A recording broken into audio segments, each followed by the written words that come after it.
दोस्तों, हम लोग इस वीडियो में यूपी टीजीटी सोशल साइंस के 2016 के क्वेश्चन पेपर को सॉल्व करेंगे। और सोशल साइंस में भी हम लोग नागरिक शास्त्र सिविक्स के क्वेश्चन पेपर को सॉल्व करेंगे। हम लोग इस क्वेश्चन पेपर को दो पार्ट में सॉल्व करेंगे। ये पहला पार्ट है, पार्ट ए है, जिसमें हम लोग पहले 30 क्वेश्चन सॉल्व करेंगे और लास्ट के जो 31 से 63 क्वेश्चन है वो दूसरी वीडियो में उसको हम लोग सॉल्व करेंगे। तो चलिए स्टार्ट करते हैं इस वीडियो का पहला प्रश्न। निम्नलिखित में से कौन सा संप्रभुता की एक विशेषता नहीं है? ऑप्शन ए है सुनिश्चितता, बी विभाज्यता, सी है स्थायित्व या फिर डी है अनन्यता। हमें बताना है कौन सा संप्रभुता की एक विशेषता नहीं है। बी इसका आंसर विभाज्यता। विभाज्यता है जो है वो संप्रभुता की विशेषता नहीं है। क्वेश्चन नंबर 3 देखें। राजनैतिक विचारक जिन्होंने पहली बार समकालीन विश्व में राज शब्द का प्रयोग किया था। Option A Machiavelli, B T H. Green, C Plato या फिर डी है रूसो।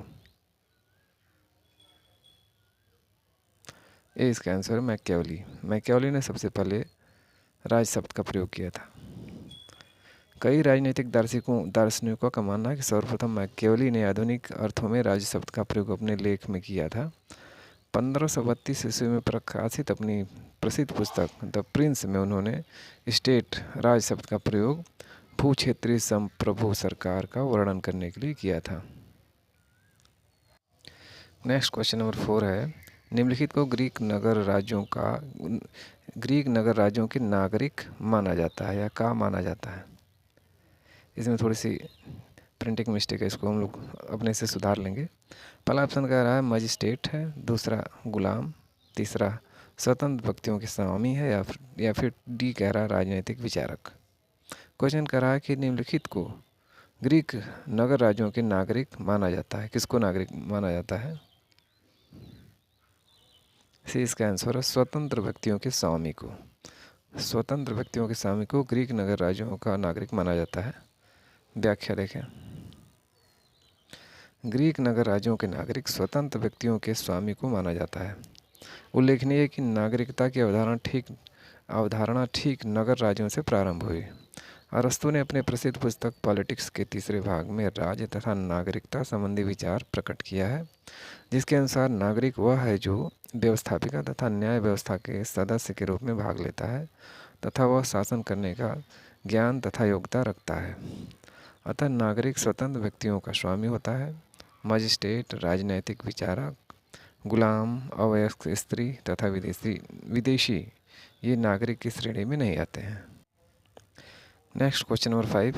राजनीतिक समानता कभी भी वास्तविक नहीं है जब तक कि यह आर्थिक समानता के साथ न हो। यह कहा है या फिर यह किसने कहा है?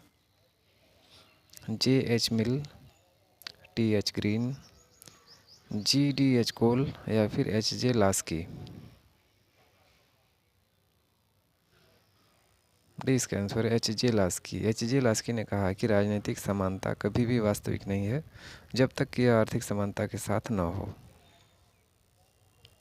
H.J. लास्की का कथन है कि राजनीतिक समानता कभी भी वास्तविक नहीं हो सकती है जब तक कि यह आर्थिक समानता के साथ न हो, क्योंकि आर्थिक रूप से विषम समाज में राजनीतिक सत्ता का प्रयोग आर्थिक रूप से शक्तिशाली लोग करते हैं। उल्लेखनीय है कि राजनीतिक सत्ता के अभिप्राय प्रत्येक व्यक्ति को राजनीतिक सत्ता में समान सहभागिता देने से है। यह सामान्यतः लोकतांत्रिक शासन प्रणाली में पाई जाती है। हालांकि लास्की जैसे विद्वानों का मानना है कि शासन प्रणाली लोकतांत्रिक होने के बावजूद भी राजनीतिक सत्ता व्यवहारिक नहीं हो सकी है या अभी तक व्यवहारिक नहीं हो सकी है। नेक्स्ट क्वेश्चन नंबर 6 है। निम्नलिखित में से कौन सा मिलान गलत किया गया है? कौन सा गलत मिलान किया गया है? ऑप्शन ए कह रहा है राज्य की बहुलवादी धारणा, मैकाइवर और लास्की, बी राज्य की शक्ति धारणा या शक्तिशाली धारणा, मैकियावेली, सी अराजकतावादी, मार्क्स और बेंथम या फिर डी सर्वसत्तावादी, हेगेल और बेरी हार्डी। हमें बताना इसमें से कौन गलत सुमेलित है। सी इसमें गलत सुमेलित दिया गया है। जो अराजकतावादी मार्क्स और बेंथम है, ये गलत सुमेलित है। यहाँ पे देखिए सबका सही सुमेलित दिया गया है। राज्य की बहुलवादी धारणा ये मैकाइवर और लास्की हैं। राज्य की शक्तिशाली धारणा ये मैकियावली से संबंधित है। और अराजकतावादी ये विलियम गाडविन और पौधा से संबंधित है। तथा सर्वसत्तावादी हेगेल और बेरी हार्डी से संबंधित है। नेक्स्ट क्वेश्चन नंबर 7, संसदीय सरकार के तहत राज्य का प्रधान होता है, या संसदीय सरकार के तहत राज्य का प्रधान कौन होता है? ऑप्शन ए अनुवांशिक व्यक्ति, बी निर्वाचित प्रतिनिधि, सी मनोनीत व्यक्ति, या फिर डी संवैधानिक प्रधान। डी इसका आंसर है संवैधानिक प्रधान। संसदीय सरकार के तहत राज्य का प्रधान संवैधानिक प्रधान होता है। यदि राज्य जिसके अंदर देश स्तर पर देखा जाए तो प्रधान राष्ट्रपति होते हैं, और राज्य स्तर पर देखा जाए तो इसका प्रमुख जो है राज्यपाल होते हैं, जबकि वास्तविक प्रधान क्रमशः प्रधानमंत्री तथा मुख्यमंत्री होते हैं। आयोग ने इसका उत्तर भी माना है, लेकिन होना चाहिए इसका डी संवैधानिक प्रधान। इसको आप दूसरे सोर्स से भी ठीक से देख सकते हैं, करेक्शन कर सकते हैं, क्योंकि जो विवादित हो जाता है उसको कई स्रोत से मिलाना पड़ता है। अरे तेरी।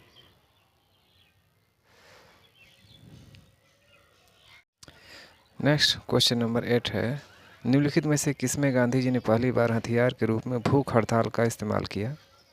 असहयोग आंदोलन, रॉलेट एक्ट, अहमदाबाद कारखाने की हड़ताल, या फिर बारदोली सत्याग्रह। सी इसका आंसर है अहमदाबाद कारखाने की हड़ताल। इसमें गांधी जी ने भूख हड़ताल का इस्तेमाल किया था।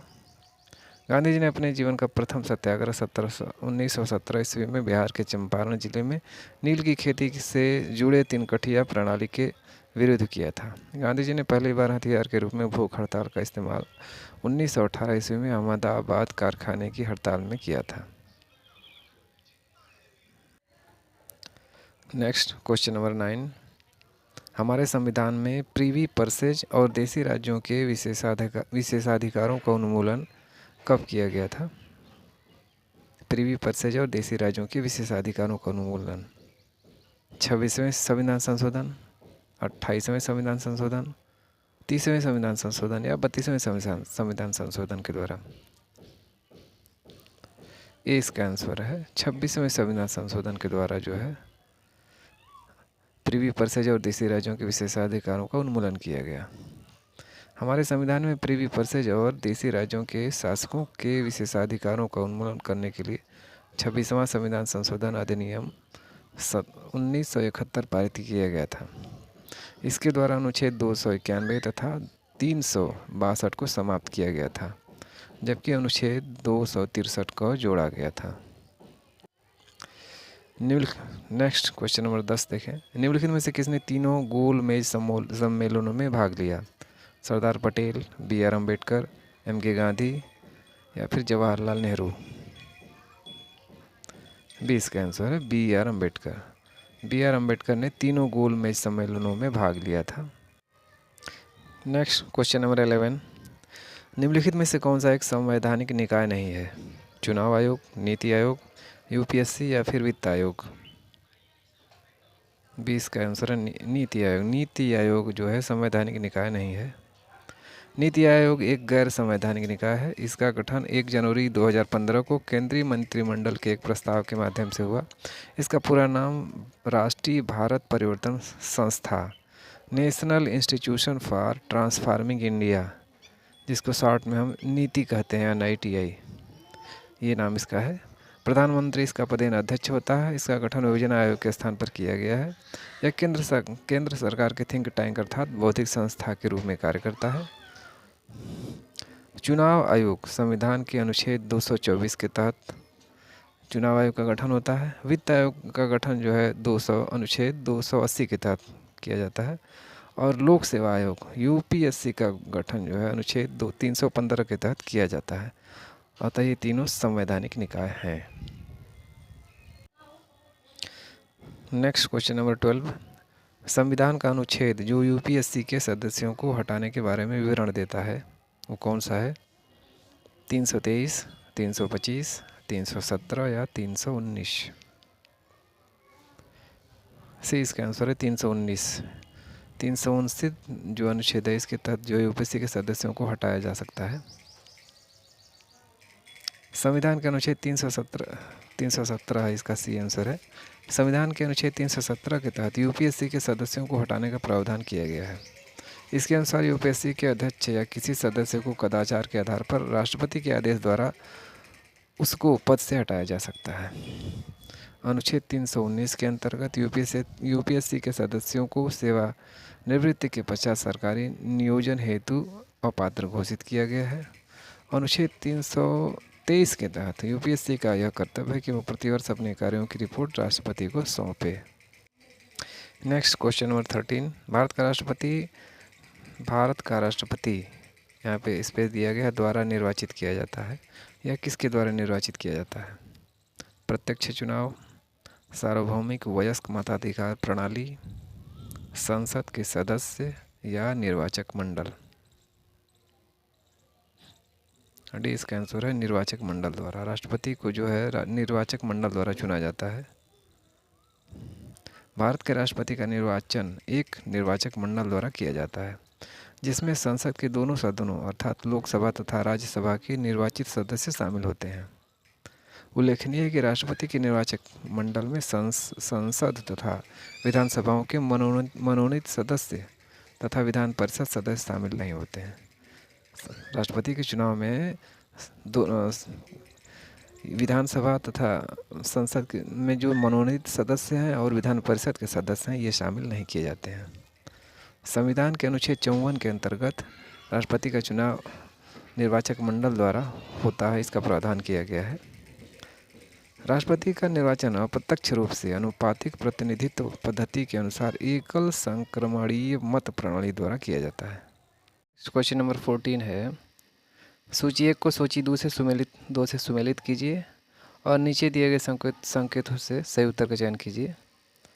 एक सूची में दिया गया है पार्टी का नाम, दूसरे में प्रदेश का नाम दिया गया है। पहले में टीडीपी है, पहली सूची में टीडीपी है, टीएमपी है, टीएमसी है, डीएमके है और बीजेडी है।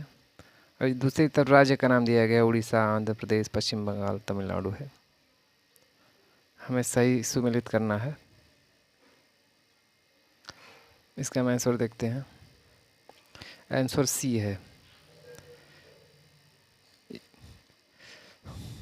पहला जो ऑप्शन है टीडीपी तेलुगु देशम पार्टी इसका फुल फॉर्म होता है। ये आंध्र प्रदेश से संबंधित है। टीडीपी का संबंध आंध्र प्रदेश से है। टीएमपी तृणमूल कांग्रेस ये पश्चिम बंगाल से संबंधित है। डीएमके तमिलनाडु से संबंधित है। डीएमके जो इसको कहते हैं द्रविड़ मुनेर कड़गम, ये तमिलनाडु से संबंधित है। और बीजेडी बीजू जनता दल उड़ीसा से संबंधित है। Next question number 15। नोटा को मतदान में भारत की वोटिंग मशीन में पहली बार कब पेश किया गया? 2001-2, 2008-9, 2013-14 या फिर 2010-11? 20 का आंसर है 2008-9 में। नोटा का अर्थ होता है इसमें से कोई, नन ऑफ दीज। इसको जो है भारतीय मतदान प्रणाली में सर्वप्रथम 2008-9 में शामिल किया गया था। इसको वोटिंग मशीन में पहली बार फिट किया गया था 2008-9 में। Next question number 16। भारतीय संसद द्वारा सूचना का अधिकार अधिनियम कब पारित किया गया? 2009 में, 2005 में, 2006 में या फिर 2010 में? 20 का आंसर है 2005 में। सूचना का अधिकार अधिनियम जो है 2005 में पारित किया गया। सूचना का अधिकार अधिनियम भारतीय संसद द्वारा 2005 में पारित किया गया। यह एक कानून है। यह भारत के सभी नागरिकों को सरकारी फाइलों या रिकॉर्ड्स में दर्ज सूचना को देखने तथा उसे प्राप्त करने का अधिकार देता है। इसे संसद में भारतीय शासन प्रणाली को पारदर्शी बनाने तथा भ्रष्टाचार पर अंकुश लगाने के उद्देश्य से 12 मई 2005 को पूरे देश में सिवाय जम्मू कश्मीर को छोड़ करके हर जगह लागू कर दिया गया। नेक्स्ट क्वेश्चन नंबर 17, भारत के संविधान द्वारा निम्नलिखित में से कौन सी स्वतंत्रता मौलिक अधिकार नहीं है? ऑप्शन ए, संपत्ति के स्वामित्व और अधिग्रहण की स्वतंत्रता। बी, पूरे देश में स्वतंत्र रूप से भ्रमण करने की स्वतंत्रता। सी, बिना हथियार इकट्ठा होने की स्वतंत्रता। या फिर डी है, किसी भी व्यवसाय का पालन करने की स्वतंत्रता। ये इसका आंसर है, संपत्ति के स्वामित्व और अधिग्रहण की स्वतंत्रता। यह जो है मौलिक अधिकार नहीं है, पहला ऑप्शन। भारतीय संविधान के अंतर्गत संपत्ति के स्वामित्व और अधिग्रहण की स्वतंत्रता अब मौलिक अधिकार नहीं है। उल्लेखनीय है कि संविधान के प्रारंभ पर संपत्ति के अधिकार को अनुच्छेद 19(1) च तथा अनुच्छेद 31 के अंतर्गत मौलिक अधिकार का दर्जा दिया गया था, किंतु 44वें संविधान संशोधन अधिनियम 1978 द्वारा उसको मौलिक अधिकार की श्रेणी से बाहर कर दिया गया तथा अनुच्छेद 300 क के अंतर्गत विधिक अधिकार के रूप में इसे रखा गया। नेक्स्ट क्वेश्चन नंबर 18, लोकसभा के स्पीकर को अपना इस्तीफा किसको संबोधित करके देना पड़ता है या करना होता है? ऑप्शन एक है, भारत के प्रधानमंत्री को। बी, लोकसभा के उपसभापति या उपाध्यक्ष को। सी, भारत के राष्ट्रपति को। या फिर डी, भारत के उपराष्ट्रपति को। बी इसका आंसर है, लोकसभा के उपसभापति या उपाध्यक्ष को। लोकसभा के स्पीकर को जो अपना इस्तीफा है वो लोकसभा के उपसभापति को संबोधित करके देना पड़ता है। नेक्स्ट क्वेश्चन नंबर 19, राज्य के नीति निर्देशक तत्व बैंक द्वारा बैंक की सुविधा के आधार पर देय एक चेक की तरह है। यह कथन किसका है? Nehru, BN Rao, doctor BR Ambedkar या फिर प्रोफेसर KT शाह। डी इसका आंसर है, professor KT Shah. Professor KT Shah का कथन है कि राज्य के नीति निर्देशक तत्व बैंक द्वारा बैंक की सुविधा के आधार पर देय एक चेक की तरह है। भारतीय संविधान के तहत नीति निर्देशक तत्व का वर्णन उसके भाग 4 अनुच्छेद 36 से 51 के अंतर्गत किया गया है। संविधान के तहत नीति निर्देशक तत्वों को शामिल करने का उद्देश्य सामाजिक एवं आर्थिक लोकतंत्र की स्थापना करना तथा कल्याणकारी राज्य की अवधारणा को मूर्त रूप देना है, परंतु निदेशक तत्वों को न्यायालय द्वारा परिवर्तनीय न बनाकर उसे राज्य द्वारा अपनी सुविधा अनुसार लागू करने का अधिकार दिया गया है। इसीलिए KT शाह ने कहा कि राज्य के नीति निर्देशक तत्व बैंक द्वारा बैंक की सुविधा अनुसार देय एक चेक की तरह है। बजट के राजस्व अनुमान किसके द्वारा तैयार किए जाते हैं? नेक्स्ट क्वेश्चन नंबर 20 है, बजट के राजस्व अनुमान किसके द्वारा तैयार किए जाते हैं? वित्त आयोग, योजना आयोग, केंद्रीय प्रत्यक्ष कर बोर्ड या फिर वित्त मंत्रालय। डी इसका आंसर है, वित्त मंत्रालय। बजट के राजस्व अनुमान वित्त मंत्रालय द्वारा तैयार किए जाते हैं। नेक्स्ट क्वेश्चन नंबर 21, किसी राज्य का विधान परिषद किसके द्वारा बनाई या समाप्त की जा सकती है? भारत के राष्ट्रपति, संसद, संबंधित राज्य की विधानसभा, संबंधित विधानसभा की सिफारिश पर संसद। इसका आंसर है, संबंधित विधानसभा की सिफारिश पर संसद द्वारा किसी राज्य का विधान परिषद जो बनाया जा सकता है या समाप्त किया जा सकता है, ये संबंधित राज्य की विधानसभा की सिफारिश पर संसद द्वारा इसको बनाया जा सकता है या भंग किया जा सकता है। व्याख्या देखें, राज्य विधानमंडल का उच्च सदन अर्थात विधान परिषद एक ऐसा सदन है जिसका सृजन या समापन किया जा सकता है। विधान परिषद के सृजन या समापन का कार्य संबंधित विधानसभा की सिफारिश पर संसद द्वारा किया जाता है। इससे संबंधित प्रावधान संविधान के अनुच्छेद 169 इसके तहत दिया गया है। वर्तमान में भारत के कुल 6 राज्यों में ये विधान परिषद है और 6 राज्यों का नाम उत्तर प्रदेश, बिहार, महाराष्ट्र, आंध्र प्रदेश, तेलंगाना तथा कर्नाटक। इन 6 राज्यों में जो है हमें देखा गया है कि विधानसभा का गठन किया जाता है। बाकी अन्य राज्यों में विधानसभा 6 6 राज्यों में जो है विधान परिषद का गठन किया गया है। बाकी अन्य राज्यों में विधान परिषद नहीं, केवल 6 ही राज्य हैं। जम्मू कश्मीर है तो जम्मू कश्मीर में था तो इसको 2019 द्वारा राज्य पुनर्गठन आयोग द्वारा इसको समाप्त कर दिया गया। तो हम इसको देख लें मुख्य रूप से। देखिए यूपी बिहार में तो है ही, यूपी बिहार के बाद आता है महाराष्ट्र, और महाराष्ट्र के 3 प्रदेश तो हमें आसानी से याद हो जाएंगे, यूपी बिहार और महाराष्ट्र। उसके बाद हमें आंध्र प्रदेश तेलंगाना और कर्नाटक, इनको याद रखना है। इन 6 राज्यों में विधान परिषद है। नेक्स्ट क्वेश्चन नंबर 22, निम्नलिखित में से किस केस में सुप्रीम कोर्ट की न्यायिक समीक्षा पर सवाल उठाया गया? Option A Golaknath case, B Keshavananda Bharati case, C Minerva Mills case, या फिर डी है ए के गोपालन केस में।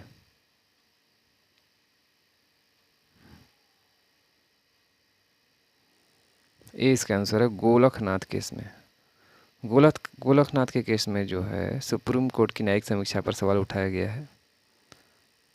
गोलकनाथ में सुप्रीम कोर्ट को न्यायिक समीक्षा की शक्ति पर सर्वप्रथम सवाल उठाया गया था। इस वाद में सर्वोच्च न्यायालय ने कहा था कि संसद को मूल अधिकार में संशोधन करने की शक्ति नहीं है, अतः संसद संविधान संशोधन द्वारा मूल अधिकार में किसी प्रकार की कमी या छेड़छाड़ नहीं कर सकता है।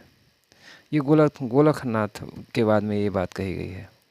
जबकि वहीं केशवानंद भारती वाद में सर्वोच्च न्यायालय ने इस निर्णय को उलट दिया और उलटते हुए कहा कि संसद को मूल अधिकार सहित संविधान के किसी भी भाग में संशोधन करने की शक्ति है, सिवाय संविधान के आधारभूत ढांचे के।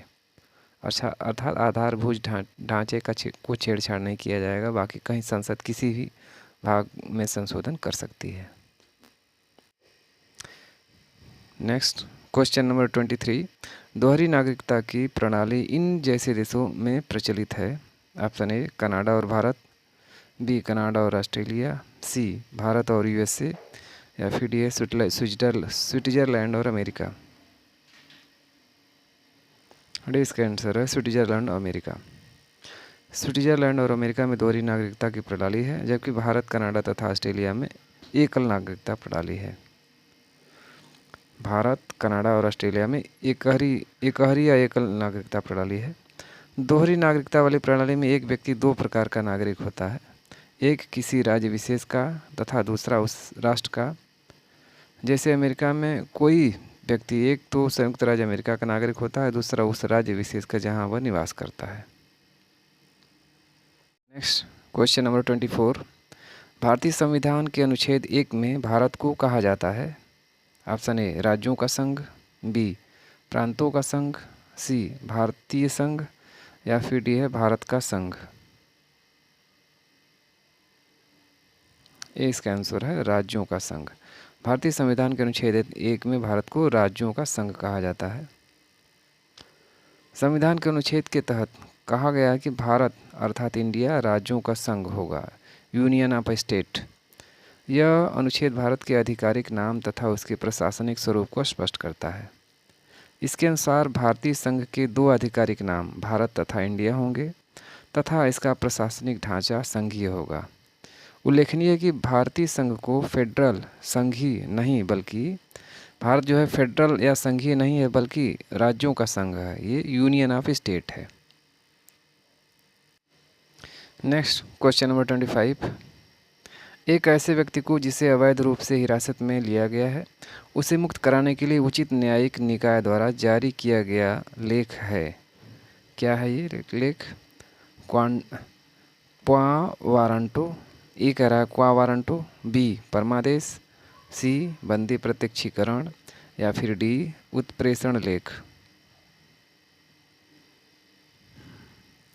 सी इसका आंसर है बंदी प्रत्यक्षीकरण। एक ऐसे व्यक्ति को जिसे अवैध रूप से हिरासत में लिया गया है उसे मुक्त कराने के लिए उचित न्यायिक निकाय द्वारा जारी किया गया लेख बंदी प्रत्यक्षीकरण है।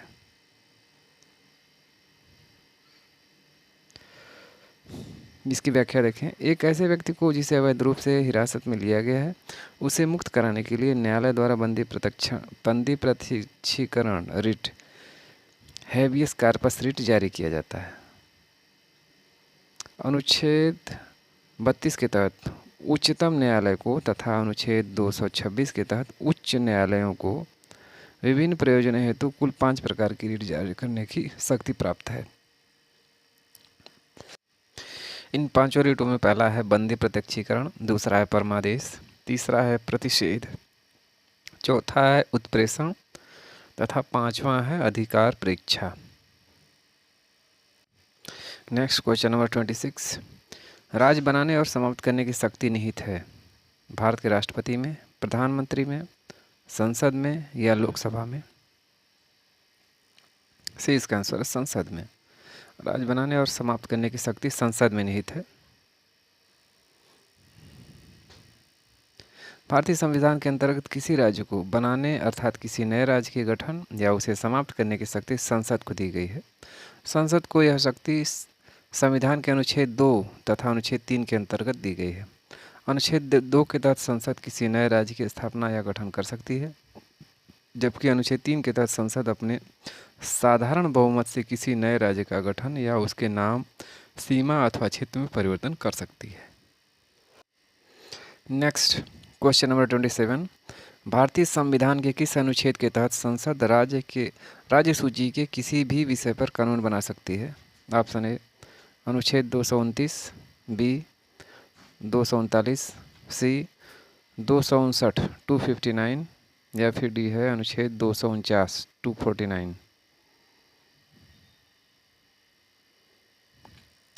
डी इसका आंसर है 249। अनुच्छेद 249 के तहत भारतीय संविधान का जो अनुच्छेद 249 है, इसके तहत संसद राज्य सूची की किसी भी विषय पर कानून बना सकती है।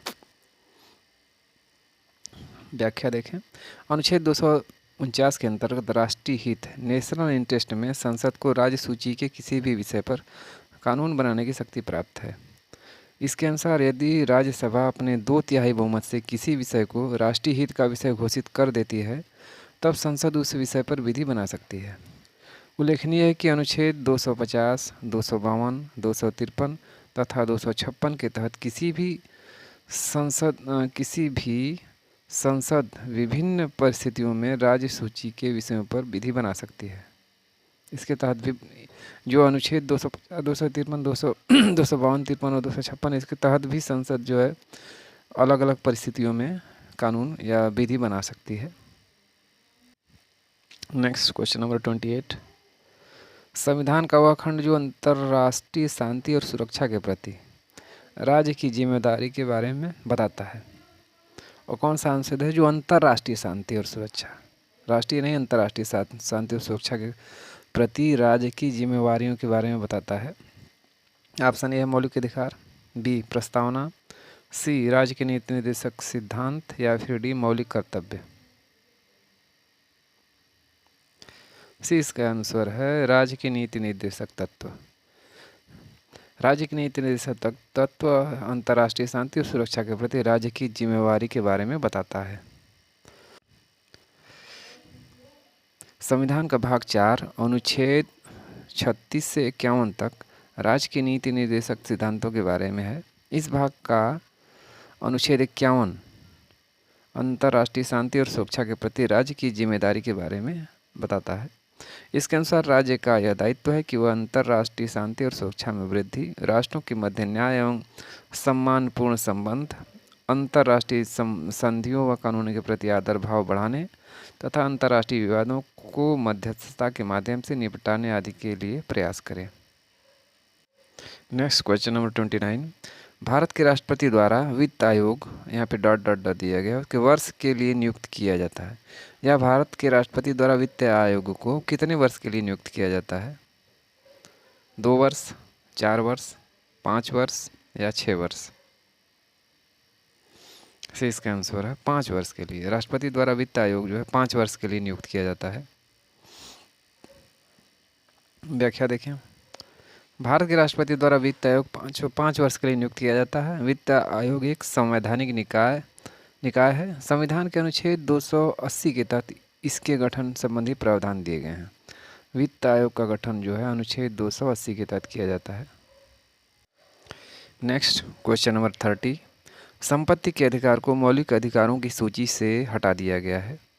ऑप्शन ए 44वें संविधान संशोधन द्वारा, बी 42वें संशोधन द्वारा, सी 33वें संशोधन, या फिर डी है 21वें संशोधन। ये इसका आंसर है 44वें संविधान संशोधन। संपत्ति के अधिकार को 44वें संविधान संशोधन अधिनियम 1978 द्वारा मौलिक अधिकार की सूची से हटा दिया गया। उल्लेखनीय है कि मूल संविधान में अनुच्छेद 19(1)